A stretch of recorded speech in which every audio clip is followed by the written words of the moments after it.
Jaya Radha Madhava Kunja Bihari.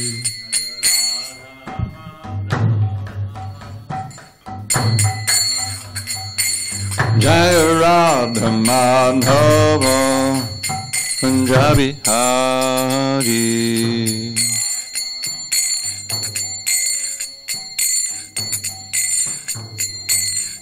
Gopi Janavallabha Girivardhari.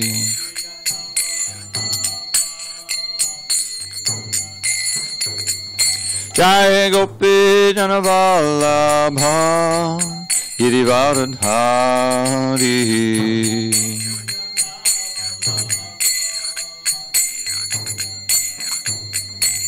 Yashodanandana Bhajana Ranjana. Yashodanandana Bhajana Ranjana. Yamuna Tira Vanachari. Yamuna Tira Vanachari.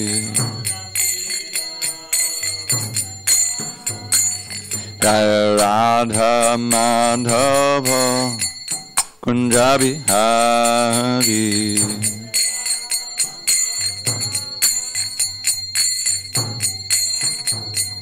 Jaya Radha Madhava Kunja Bihari.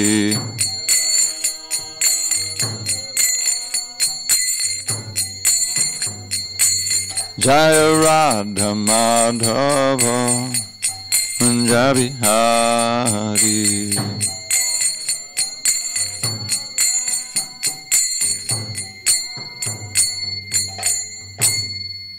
Jai Vishnupad Paramahansa, Padurika Acharya, Ashtotar the Shishimad, Divine Grace, Srila A.C. Bhaktivedanta Swami Prabhupada Ki Jai. ISKCON BBT Founder Acharya Srila Prabhupada Ki Jai. Jai Om Vishnupad Paramahansa, Padurika Acharya, Ashtotar the Shishimad, His Divine Grace, Srila Bhakti Siddhanta Saraswati Thakur Ki Jai. Ananta Koti Vaishnavinda Ki Jai. Nama Acharya Srila Haridas Thakur Ki Jai. Shri Isopanisad Ki Jai. Samaveda Bhaktivinoda Ki Jai. All glories to the assembled devotees. All glories to the assembled devotees. All glories to the assembled devotees. All glory to Sri Guru and Guru. I know I put it in. Oh, here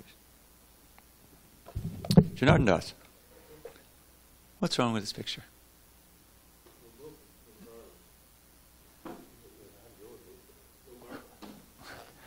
It's not for me, it's for Vyasadeva, sitting on Vyasadev's Vyasasahan. Hare Krishna. Om Namo Bhagavate Vasudevaya. Om Namo Bhagavate Vasudevaya. Om Namo Bhagavate Vasudevaya. All right, you have to give me a second here to get things organized. Try to keep track of the time. This doesn't help. Okay.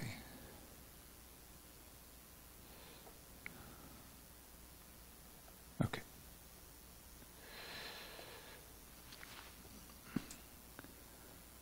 On this 17th day of February 2020 in SanDiego, we're reading from Sri Isopanisad, translation and commentary by His Divine Grace A.C. Bhaktivedanta Swami Prabhupada.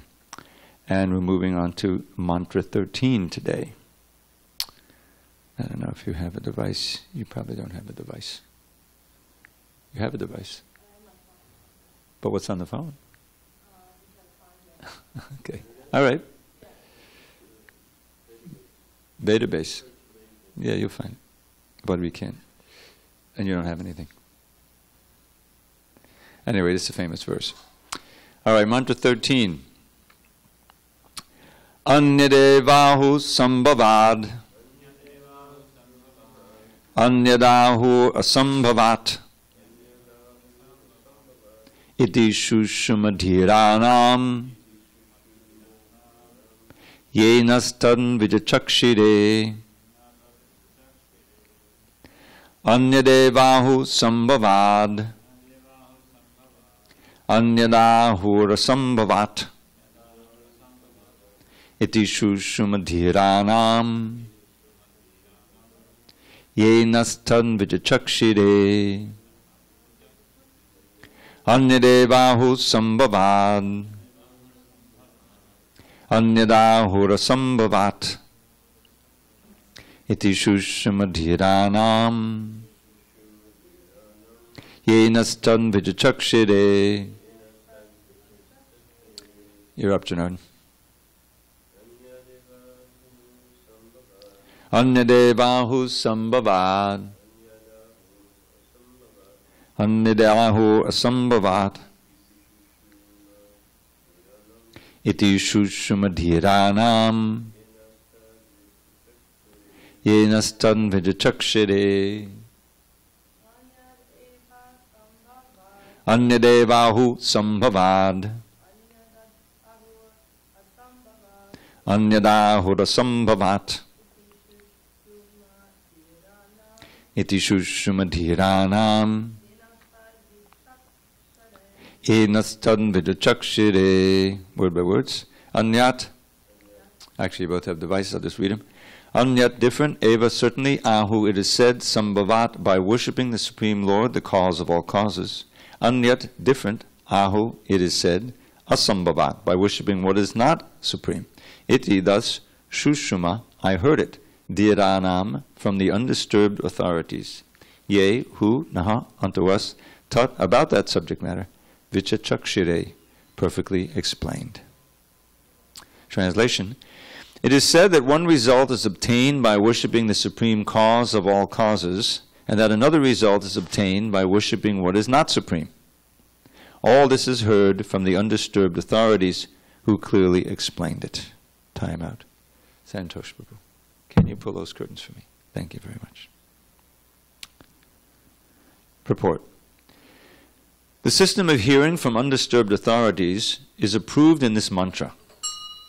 Unless one hears from a bona fide acharya who is never disturbed by the changes of the material world, one cannot have the real key to transcendental knowledge. The bona fide spiritual master who has also heard the Shruti mantras, or Vedic knowledge, from his undisturbed acharya, never presents anything that is not mentioned in the Vedic literature. In the Bhagavad Gita 9.25, it is clearly said that those who worship the Pitris, or forefathers, attain the planets of the forefathers, that the gross materialists who make plans to remain here stay in this world, and that the devotees of the Lord who worship none but Krishna, the supreme cause of all causes, reach him in his spiritual sky. Here also in Sri Isopanisad it is verified that one achieves different results by different modes of worship. If we worship the Supreme Lord, we will certainly reach him in his eternal abode. And if we worship demigods like the sun god or moon god, we can reach their respective planets without a doubt. And if we wish to remain on this wretched planet with our planning commissions and our stopgap political adjustments, we can certainly do that also. Nowhere in authentic scriptures is it said that one will ultimately reach the same goal by doing anything or worshiping anyone. Such foolish theories are offered by self-made spiritual masters who have no connection with the parampara, the bona fide system of disciplic succession. The bona fide spiritual master cannot say that all paths lead to the same goal, and that anyone can attain this goal by his own mode of worship, of the demigods or of the supreme or whatever. Any common man can very easily understand that a person can reach his destination only when he has purchased a ticket for that destination. A person who has purchased a ticket for Calcutta can reach Calcutta, but not Bombay. But the so-called spiritual masters say that any and all paths will take one to the supreme goal. Such mundane and compromising offers attract many foolish creatures who become puffed up with their manufactured methods of spiritual realization. The Vedic instructions, however, do not uphold them. Unless one has received knowledge from the bona fide spiritual master who is in the recognized line of the cyclic succession, one cannot have the real thing as it is. Krishna tells Arjuna in the Bhagavad Gita 4.2, I'll say you say, Evam parampara praptam imam rajashayo viduhu sakale neha mahata yogo nashtak parantapa. This supreme science was thus received through the chain of the cyclic succession, and the saintly kings understood it in that way. But in course of time, the succession was broken, and therefore the science as it is appears to be lost. When Lord Sri Krishna was present on this earth, the Bhakti Yoga principles defined in the Bhagavad Gita had become distorted. Therefore, the Lord had to re-establish the disciplic system, beginning with Arjuna, who was the most confidential friend and devotee of the Lord. The Lord clearly told Arjuna, Bhagavad Gita 4.3, that it was because Arjuna was his devotee and friend that he could understand the principles of the Bhagavad Gita. In other words, only the Lord's devotee and friend can understand the Gita. This also means that only one who follows the path of Arjuna can understand the Bhagavad Gita. At the present moment, there are many interpreters and translators of this sublime dialogue who care nothing for Lord Krishna or Arjuna. Such interpreters explain the verses of the Bhagavad Gita in their own way and postulate all sorts of rubbish in the name of the Gita. Such interpreters believe neither in Sri Krishna nor in his eternal abode. How then can they explain the Bhagavad Gita? Om Jnana Timarandasya Jnanandjana Shalakaya Chakshu Unmiritam Mena Tasmai Shri Gurave Namaha. I was born in the darkness of ignorance, but my spiritual master Srila Prabhupada opened my eyes with the torchlight of knowledge. I offer my humble obeisance unto him and all members of Sri Parampara. So we've had several verses that say more or less what this verse says. Last verse said that by worshiping the Supreme Lord, you go back to Godhead. By worshiping the impersonal Absolute, actually what it said was that those who worship the demigods go to the darkest region of ignorance. Worse still are those who worship the impersonal Absolute, or so-called Absolute of any kind. So the Upanishad, they never mince words. They're very hard. And here, previous verse, we had in text 9, I think, mantra 9, those who cultivate ignorance go down and suffer, and those who cultivate real knowledge go back to Godhead, basically. So this is a reiteration of that. By worshiping the Supreme Lord, one goes to the Supreme Lord. By worshiping something else, you don't go there. So that's, of course, Prabhupada refers to the Bhagavad Gita here, and one verse especially, as he said, 925, which he doesn't quote in the Sanskrit, Yanti deva vrata devan, pintrin yanti bhatri vrata, bhutanda yati bhuteja yanti mudjajinopimam. So this yajino and ija, this is worship. Whatever you worship, that's where your consciousness is absorbed in. Whatever you worship the most, people worship all kinds of things. But where your most ardent worship is, and your most ardent hopes and your focus, that's where you're going, because that's going to be the state of your mind when you leave the body. It's as simple as that. And so this idea of worship should be expanded, because people worship things they're not even pretending to be divine. They're worshiping money, they're worshiping their children, they're worshiping pets a lot. You weren't here. I read that there's more households in the United States with pets than there are with children. Did you hear that? Okay. Pets. I mean, you have to have some rasa in your life. Otherwise, it's dry as dust, and people go nuts.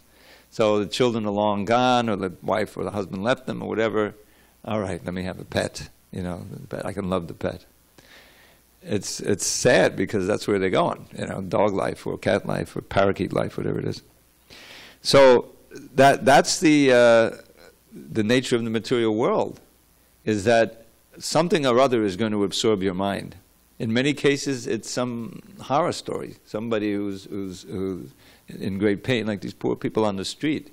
I mean, it's inconceivable, what their state of mind. I had one guy over at my place when you know, people come and go there. I'm the only one who stays around. I've been there 20 years, and there's always people coming and going. So someone moved in next door, one single lady, and then a day later, this big mobile home appeared and parked right in the parking spot, which is the parking spots are long, so they take that.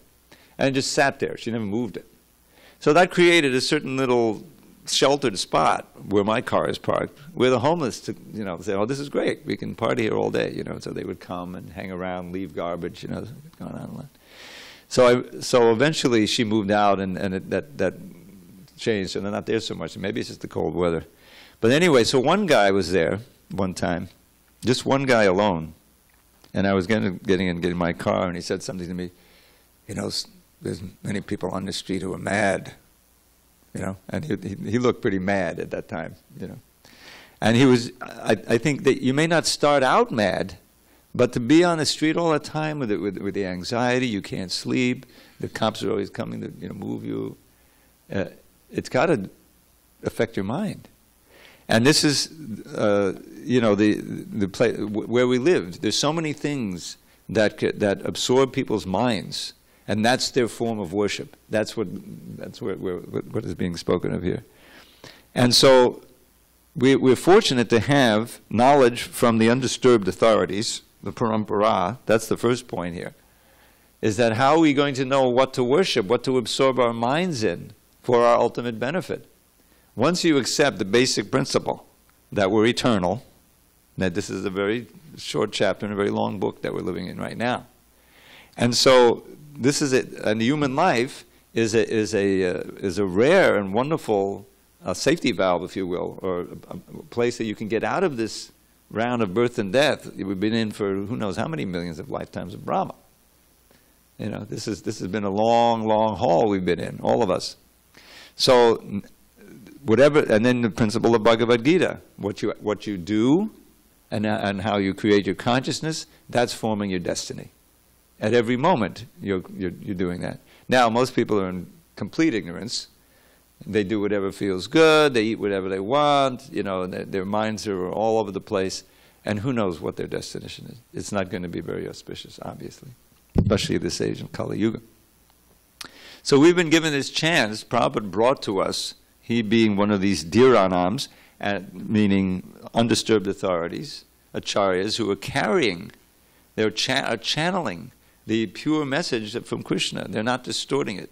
This very important concept, the transparent, probably called via medium, just transparent medium, means that it's just like a, you know, a telephone wire or something. There's no distortion, you know, if it's a good reception. You're getting whatever they're speaking on the other side. You're trusting that their words are not being distorted, right? So that's what we have the opportunity to drink in and to be purified by these messages from the pure authorities. And by accepting them, even conditionally, it's hard to accept everything all at once when you're first going to, because it's just so far out and it's, you know, so different than what we know. But at least if you accept enough so that it brings you into the association of devotees and you begin the process, especially chanting Hare Krishna, then Krishna from within the heart, he begins to strengthen your faith and to give you intelligence and move you in the right direction so that you can progress, if you're receptive and you're willing to try it. And that's factually how this movement has grown and how it's sustained over millennia. Why did Krishna come? He says right here, because the process, the previous verse, the first verse of the 4th chapter, is imam vivastrate yogam proktavan ahamavayam vivasvam anaveparamanurikvaka brevid. What I am speaking to you now, which is the process of yoga. Now it's interesting that he calls it the process of yoga. This is this process of yoga, but he didn't speak of yoga in the last chapter. The 3rd chapter ends with this whole description of how lust is the eternal enemy of the soul. And when that lust takes over the senses, the mind, and intelligence, and covers the real knowledge of the soul, and you're conditioned, you're helpless. So how to get out of that? By hearing the rest of those verses in the Bhagavad Gita, in the 3rd chapter. Therefore, in the beginning, you know, control the senses, and we understand from the context and engage them in Krishna consciousness. This is the only way to overcome material desire. Otherwise, you're substituting one material desire, maybe a little higher mode or lower mode, for another, and you go through life that way, and eventually it collapses and you're dead, and whatever you did, you go on to another material body. So he ends up by saying, "Evam buddhe padam buddha sangstapyapanam atmanam jahishattam mahabaho kamarupam darasanam." They're on a battlefield. He's talking in terms of enemies. You have your arch enemy. He's living in your body, this lust. And he's taken over the strategic positions, your senses, your mind, your intelligence. So what have you got? You know, you're helpless. But you're not helpless. If your intelligence has been exposed to the transcendental sound, then that intelligence can be strengthened in order to curb the lust in the mind and the senses. In other words, control the lower self by the higher self. Now, in order to do that, you need yoga. You need a systematic process of yoga to strengthen that intelligence, to overcome the lower self. And therefore, Krishna says, this yoga, bhakti yoga, that I'm going to delineate now, I spoke originally to the sun god millions of years ago. Vivasvamana Praha, and he spoke it to his son, Vivasvate yogam proktavana hamabhyayam Vivasvamana Praha. He spoke it to his son by Vasvata Manu, who then spoke it to Ikshvaku. I once read, and I can't seem to locate it again, how the name Ikshvaku came about. Did you know that? I mean, I'm not 100% sure of this, I probably shouldn't say it, but it was so interesting that I can't resist. That he was born from a sneeze. Ikshvaku. So I'm going to look that up and try to find it. You never heard of that, right? Okay. I'm going to try to find it again. Anyway, in this way it came down to human society, and it's been coming down, but because of the nature of time and the nature of the way things work, the modes of nature, the knowledge as it is, as I spoke it, has become distorted and lost. Therefore, I'm coming again to speak it to you, Arjuna, so it would be reinstituted and revived within human society. That's Evam Parampara Paptam, it's coming down. Parampara means a series. Imam Rajashiyubudu. Why the kings, the saintly kings? Why does he mention the Rajarshis there? Why are they so much emphasized? Ramapati, you know. Imam Rajashiyubudu, the saintly kings. Well, so did anyone else understand it? Yeah. Because the saintly kings, they can have tremendous influence on society. In other words, if the kings are actual devotees, and we see with the examples Parikshit and Yudhishthira and Prithu that we're reading right now, in the Bhagavatam class, they can tremendously influence society. Whatever the leader does, people follow. We see the reverse going on right today. The whole world is in anxiety because we have a mad king. It's like King George III all over again. You never know what's going to happen, you know. And he's setting the tone, and anyway, it's exactly the opposite. So when that happens, Krishna comes. Now he has come as Lord Chaitanya, and the holy name is still here. So the countervailing force is going on, and it's up to us to bring sanity to the world. But now it's been lost. So Krishna is speaking it again to Arjuna. And Arjuna and followers and the whole parampara that we follow coming down from Brahma and Madhva and Lord Chaitanya, Dhiranam, the undisturbed authorities. Why does he stress the Dhiranam? Because if you're disturbed by the modes of nature and by other things, then your consciousness is not clear enough to present this knowledge as it is, and you can't practice properly. You have to be an acharya.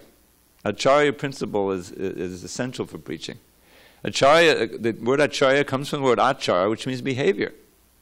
You may know all of this stuff, you know. There's professors in college who probably know about the ins and outs of the Gita than we do, you know. But they're not practicing. I'll tell you an experience I had. Back in '82, I think it was, I was living in Philadelphia in a house about a mile from the temple that had been bought for the devotees by a wealthy devotee who was a doctor, high-class heart surgeon. You know him, you've heard him, Shamika Rishi?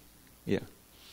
And so that house was the BTG house there, then became the BI house, or I think it was the BI house. Anyway, so I'm living there, and I was working on the Back to Godhead magazine, and Jayawada Maharaj at that time was revising the Bhagavad Gita.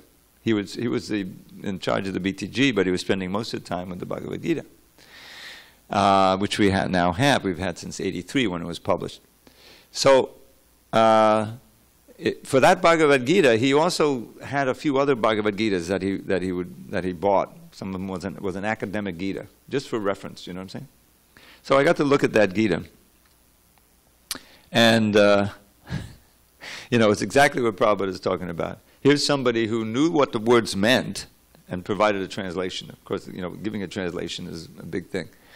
So he's giving a translation. I don't remember many commentaries at all. Like one verse per page, he would give the Sanskrit and then the English.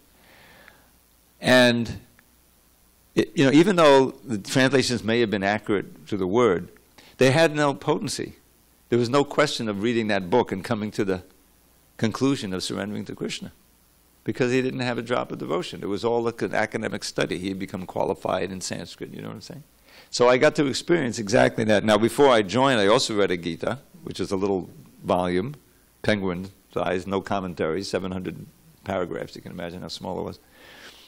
And, it was interesting, but I had no idea what I was going to do, The Bhagavad Gita is meant to bring you to the point of action. That's the whole drama of it.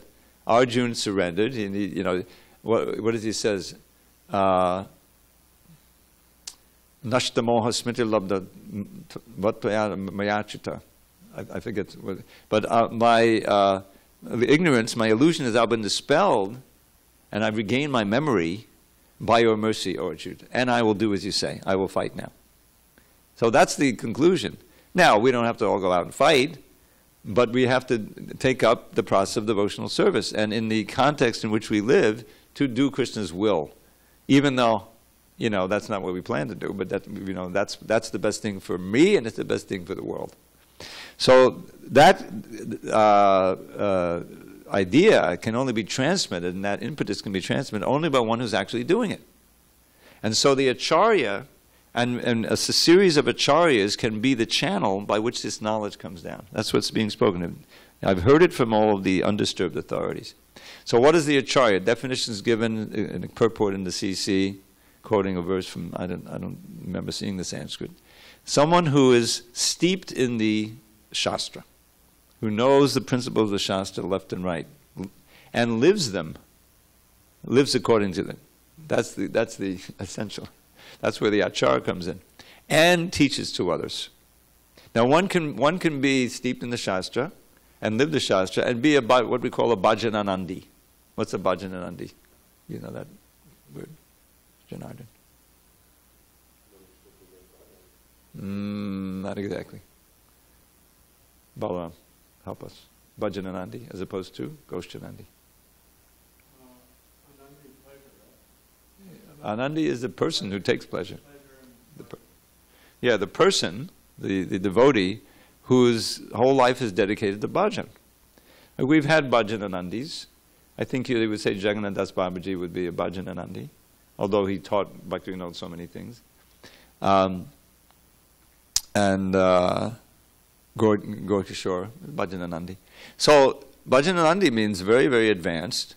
But they don't travel around and preach. People come to them, they'll give some instruction, But their ananda is in the bhajan, solely. Goshyanandi is really a bhajananandi who preaches. In other words, it's not one or the other. It's someone who is very advanced in bhajan, who is realized, but is taken up the mantle and to actually give it to others. And in our line, that's seen to be the real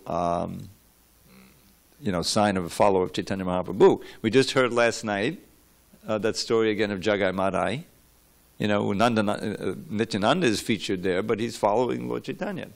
Lord Chaitanya gave the order. Bolo Krishna, Bodo Krishna, Koro Krishna Shikha. Tell everyone you meet, to chant Krishna's holy name, to worship Krishna, and to follow his instructions. And put it into a little ditty. Maybe a t-shirt one day. chant Shri Krishna's name and worship him with all your heart, follow his instructions, and to others them impart. This is kind of the mission statement of the ISKCON. It was Lord Chaitanya's mission statement. That's what he said to Nityananda and Haridas. You just tell everyone to do this. You know, tell everyone, and then report to me each day how you're doing. That was it. Tell everyone chant Hare Krishna. Now, that wouldn't work today if Prabhupada came to America and just everyone he met said, chant Krishna's name. Follow his instructions. No, he had to figure out ways in which to attract people's minds. Prasadam was a very important part of it. You know, basically he was just chant the holy name. Then we'll worry about Krishna's instructions, you know, and all the do's and the don'ts. As people chant, if they come to the point of chanting for any reason, I like the music, you know, it's groovy, whatever it may be, Krishna from within starts working, giving them impetus, you know. If nothing else, to come back again and do it again next week, or tomorrow. You know what I'm saying? Krishna's also giving instruction here. But this is you know, how we've been blessed with the association of this wonderful Dhira, who is Srila Prabhupada. Few of us, you know, still on the planet directly, and mostly through the sound vibration and the videos, and of course the books, most importantly. And we're getting that now. And this mood that Prabhupada is in here, this Isopanisad, you can feel the difference. You see, this is India.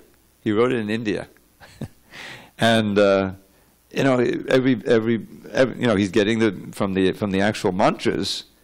But the so-called foolish theories are offered by self-made spiritual masters. This is the yatamat tatapat thing he's railing against. Whatever you want. Nowhere in authentic scriptures is it said that one will ultimately reach the same goal by doing anything or worshipping anyone. That's yatamat tatapat. Yatamat tatapat was a slogan created, I believe, by the Ramakrishna Mission. Am I right about that, Ramapati? Yeah. Yatamat, whatever's in your mind, tatapat, that's your path. Just be sincere. You know, whatever you come in. You can worship this, you can worship that one, you can worship nobody, just merge into the... If that's really what moves you, that's where you should go. And that's what Prabhupada is railing against, such foolish... nowhere in authentic scriptures is it said that one will ultimately reach the same goal by doing anything or worshipping anyone. Krishna says exactly the opposite. He says you worship the demigods, you go to the demigods. You worship the Pitris, you go to the Pitri planet. You worship the Bhutas and the Pretas, the ghosts and the hobgoblins, you go there. You know? And if you worship your video game, you'll go there. You can imagine where people's heads are going. You know? You develop a certain consciousness. And if you worship me, you come to me. So we have a choice to make. And you know, Prabhupada gave us a choice. He showed us that you have a choice. The most important choice that can be in existence. You know, all these other distracting elements in the material world. Shota vyadena rajena, my dear Lord, people have millions of things to hear about besides Krishna. And by hearing about those things, they become interested and they become inspired or work toward that or fear that or go here and see her, see him. A million different ways you can, you know, engage your intelligence. And all of it is a big illusion. You know, you know, I go up and down the stairs 10 times every day. I don't know if you knew that.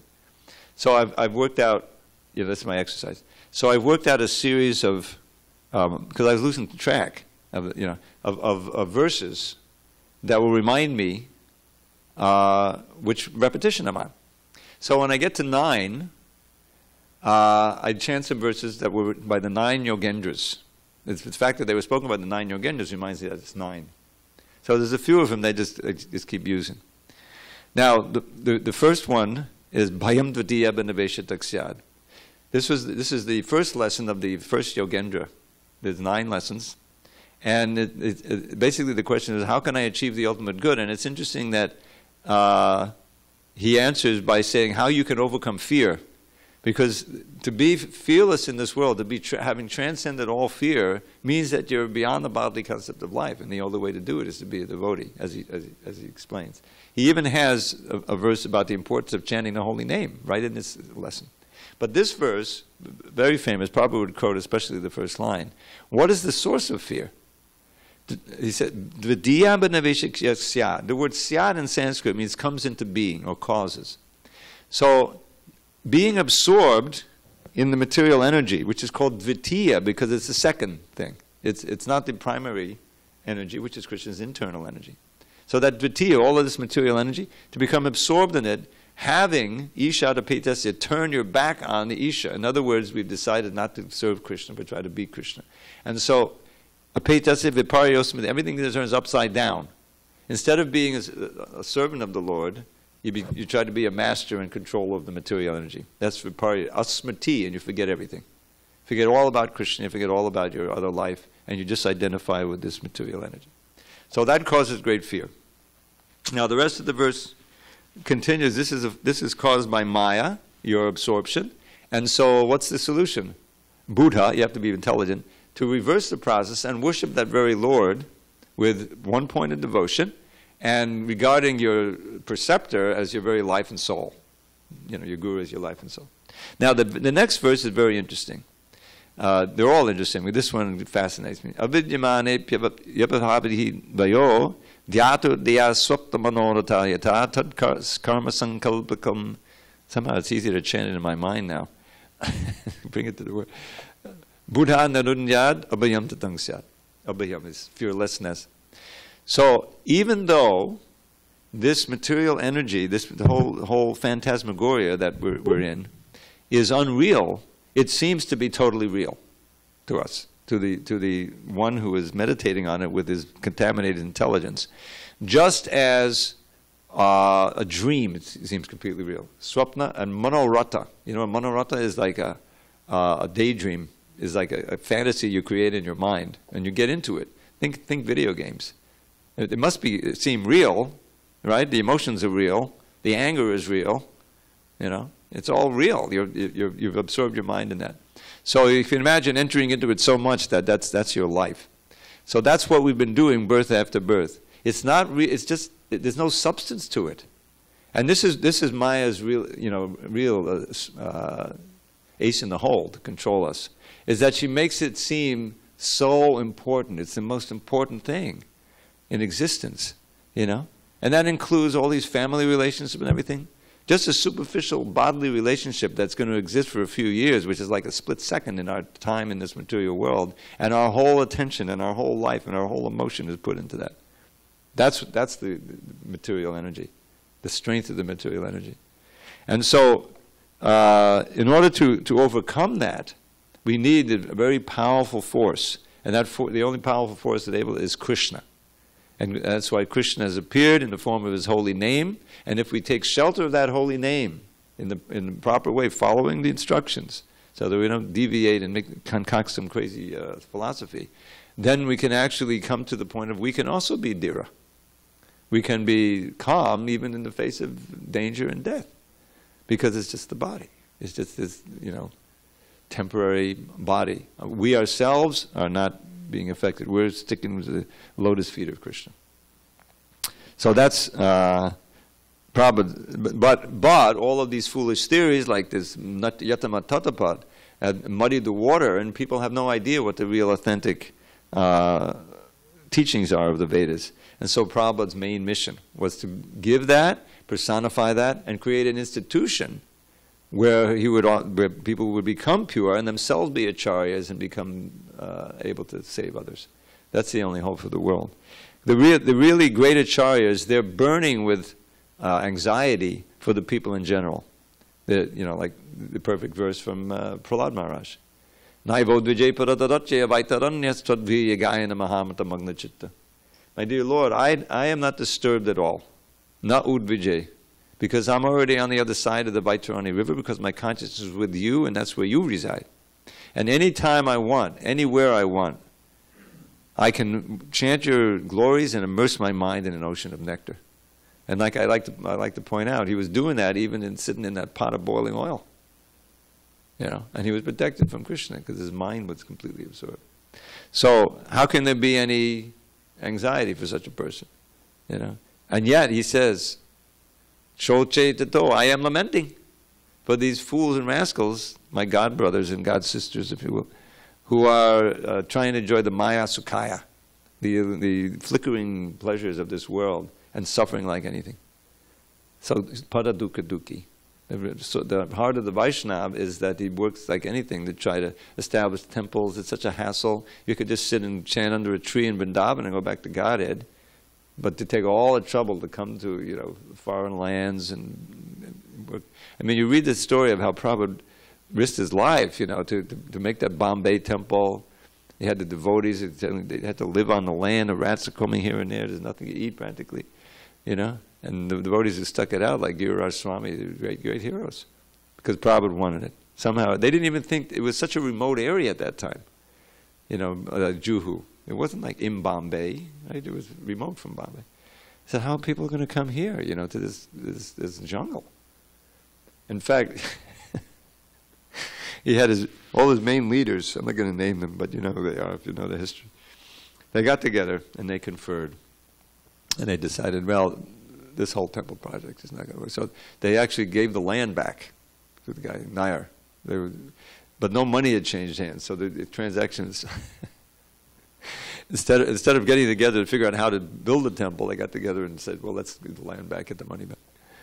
Anyway, but Nair was so stupid, instead of giving the money back, he wanted to keep that money, the deposit, and so they stayed on the land, and they had, the deities were there and everything. And eventually he had a heart attack and died, and his wife was freaked out, and so she signed the land over. I read recently, and I think it's in the Lilamrita, how just that day when she actually signed the land over, she had gotten a much greater offer from another party for the land. But by that time she was kind of, because they were religious, even though they're, cheaters. They believe in God, and they said, oh boy, he just had this heart attack. He was okay just last month, and now he had a heart. So she signed it over, and then the temple was built, and it's grown into a tremendous center. And all of that area grew up until it's a very prestigious area. It was a jungle at the time, and then how things changed, and Bombay expanded, and suddenly it is. So, but it was a great fight, and Giriraj Swami is writing a book. How close to finishing is that book? That book is finished and it's supposed to come out in March. That's like pretty close, a couple of weeks. I'm going to definitely get that book. I hope it comes out in Kindle, but anyway, I'm going to read it somehow or other, because that's an incredible story of heroism and all kinds of things. Not ordinary devotees. I remember I was in the L.A. Rath Yatra one time, and I'll end here because it's getting late. And Maharaj was there. He always comes down, and he introduced me to one, elderly god sister who had been there at the time, and she was one of the devotees who was trying to stop them. I don't know if you know the history. The police came and they tried to wreck the temple. You read it? You read it. So she's blocking them, and they're dragging her away by the hair, and she's screaming and crying, Hare Krishna, Hare Krishna, Nashringadev, For that one act, you can imagine how much blessed, to really risk your life like that for Krishna. But Prabhupada, he was inspiring devotees to do that. So that's, dhira. Dhira means, calm. But sometimes those who are calm get really hassled by the demons. So the Prabhupada is wailing away, and this is just the mood of the Isopanisad. Is that they go to a darker place, those who worship the so-called absolute, and that's exactly what Prabhupada is talking about here.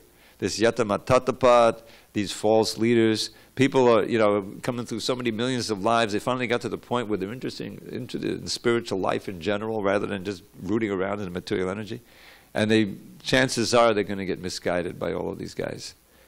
So, but Prabhupada is, the movement is still expanding, and there's certainly a lot of, and the determination to go out, even after all these years, and go out, try to find somebody to take these books and maintaining classes and temples. It's the best blessing for people at large, and it's a great blessing for us who are participating in it, to somehow or other work towards spreading Krishna consciousness as it is, as Srila Prabhupada gave it to us. All right, I'll stop there. There may be time for one or two comments or questions. All right, let's end with something sweet. This is actually Mudadayam Samarpayate. There's some saying like that, right? Did you know that? end with something sweet. Okay. What was I thinking of this morning? All right. Well, I have a little phrase that is part of an incipient poem. Hopefully, I'll write the whole poem one day. O wretched mind, just worship Shri Radha Krishna Chandra, and dive into an ocean full of endless bliss and wonder. Hare Krishna. And one more little sweet. Marodam marodam babarasya vibho marodam marodam vadanam marodam marogandimatu smitame tadaho marodam marodam marodam marodam. Sweet, sweet is my dear Lord's form. Sweet is still his face so fair. But his honey-scented gentle smile is sweet beyond compare. All glories to Srila Prabhupada.